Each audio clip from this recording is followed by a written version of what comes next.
بسم اللہ الرحمن الرحیم۔ السلام علیکم دوستو، امید کرتی ہوں کہ آپ سب خیریت سے ہوں گے۔ جہنم کی آگ۔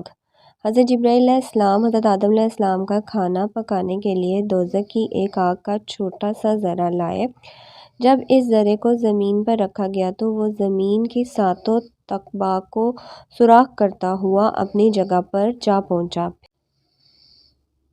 پھر دوبارہ ایک ذرے کو 70 مرتبہ پانی میں بھگو کر لائے، پھر بھی وہ آگ اسی رفتار سے اپنی مرکز میں چلی گئی۔ اس طرح 7 بار عمل کو دہرایا گیا، بعض نے کہا ہے 70 بار۔ دوزخ کی آگ کو لایا گیا مگر وہ اپنی اصلی مقام پر فوراً چلی جاتی۔ جب حضرت جبرائیل علیہ السلام تھک گئے تو اللہ تعالیٰ نے فرمایا، ہم نے اپنی مخلوق کے کاموں کے لیے پتھر، لکڑی اور بانس میں آگ رکھ دی ہے، ان سے نکالو، اور پھر حکم عمل کیا گیا تو آگ پیدا ہوئی۔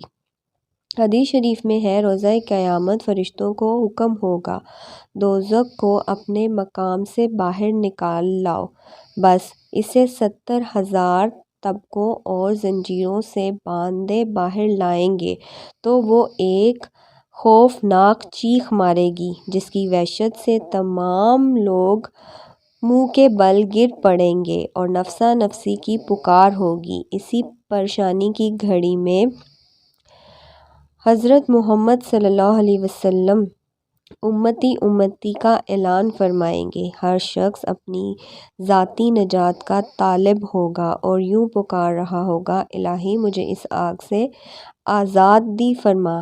شاید خوف کے باعث آخری کلمات بھی بھول جائیں گے اور نفسا نفسی کی پکار ہوگی، بس دوزخ کی آگ عرش میں پھیلتی چلی جائے گی، جن وصیوں کو اپنی طرف بلائیں گے۔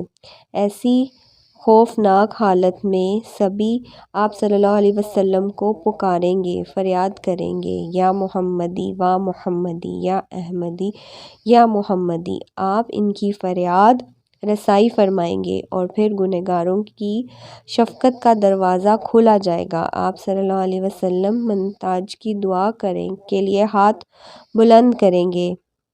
اس وقت حضرت جبرائیل علیہ السلام ایک مشک پانی کی آپ کی خدمت میں پیش کریں گے، آپ اس سے چند قطرے دوزخ پر ڈالیں گے، پھر عجب کا منظر ہوگا، دوزخ کی آگ پہلے ہی چھینٹے سے 500 سال راہ تک دور بھاگ جائے گی۔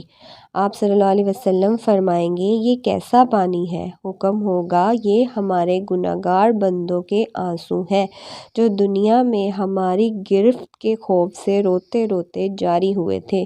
اس کا ایک قطرہ دوزخ کی آگ کو بجھانے کے لیے کافی ہے۔ سوائے ان آنسوؤں کے اور کوئی چیز دوزخ کی آگ کو بجھا نہیں سکتی۔ سبحان اللہ و بحمدہ، سبحان اللہ العظیم۔ دوزخ کے 7 تکبے نیچے اوپر ہیں۔ جیسے جیسے ہر تکبہ نیچے چلا جائے گا ویسے ویسے اس میں عذاب کی شدت بڑھتی چلی جائے گی۔ جیسے جنت کے 8 تکبے ہیں، نیچے سے ہر اوپر والا تکبہ میں زیادہ نعمتیں پائی جاتی ہیں، دوزخ کے 7 تکبے نیچے اوپر ہیں۔ جیسے جیسے ہر تکبہ نیچے چلا جائے گا ویسے ویسے اس میں عذاب کی شدت بڑھتی چلی جائے گی۔ دوزخ کے 7 تکبوں میں جسے عذاب دیا جا رہا ہوگا، اگر اسے چھٹے تکبے میں لایا جائے تو اسے بے حد سکون و آرام محسوس ہوگا، حتیٰ کہ اسے خوب نیند آ جائے گی۔ نمبر 1۔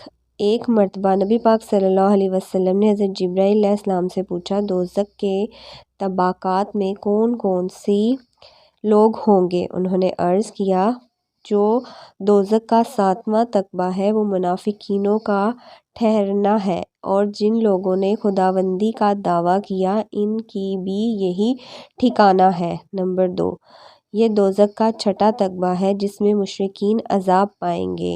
نمبر 3۔ 5ویں تکبے میں دین مذہب چھوڑ کر باطل کافروں میں جانے والے کی جگہ ہے۔ نمبر 4۔ یہ دوزخ کا چوتھا تقبہ ہے جس میں شیطان اور اس کی اولاد عذاب میں مبتلا رہیں گے۔ نمبر 5، دوزخ کے تیسرے تقبے کا نام ناتین ہے، اس میں یہودی ہمیشہ ہمیشہ کے لیے عذاب سے دوچار ہوں گے۔ نمبر 6، اس میں عیسائی عذاب پا رہے ہوں گے، یہ دوزخ کا دوسرا۔ نمبر 7، جہنمی، یہ دوزخ کے لیے پہلا تقبہ ہے، اس پر سبھی گزریں گے۔ پل صراط اس پر ہے، یہ کبیرہ گناہوں کے مرتکب کے لیے ہے جو بلا توبہ فوت ہوئے۔ اس سے بیان کے بعد حضرت جبرائیل علیہ السلام نے خاموشی اختیار فرمائی۔ آپ صلی اللہ علیہ وسلم نے فرمایا مزید بیان کرو، اس تقبے میں کون لوگ ہوں گے؟ نبی پاک صلی اللہ علیہ وسلم کے بے حد اصرار پر حضرت جبرائیل علیہ السلام زور و قطار رونے لگے۔ آپ نے ایک نعرہ بلند فرمایا اور دریافت کیا، جبرائیل، کیا اس تقبے میں میری امت کے خطا کار ہوں گے؟ انہوں نے نہایت دھیمی آواز میں عرض کیا، جی ہاں یا رسول اللہ۔ آپ نے اس کی گرمی کے بارے میں معلوم فرماتے ہوئے عرض کیا، اگر جہنم میں پڑے ہوئے لوگوں کے پسینے کا ایک قطرہ احد کے پہاڑ پر ڈال دیا جائے تو وہ پگھل کر پانی پانی ہو جائے گا۔ آپ نے دوبارہ نعرہ بلند فرمایا اور غم کی عالم میں چلے گئے۔ صحابہ کرام رضوان اللہ نے یہ جب کیفیت دیکھی تو وہ بھی رونے لگے۔ حضرت جبرائیل علیہ السلام آپ اور آپ کے فرزند دوستوں کو دیکھ کر اللہ تعالیٰ کی بارگاہ میں عرض گزار ہوئے۔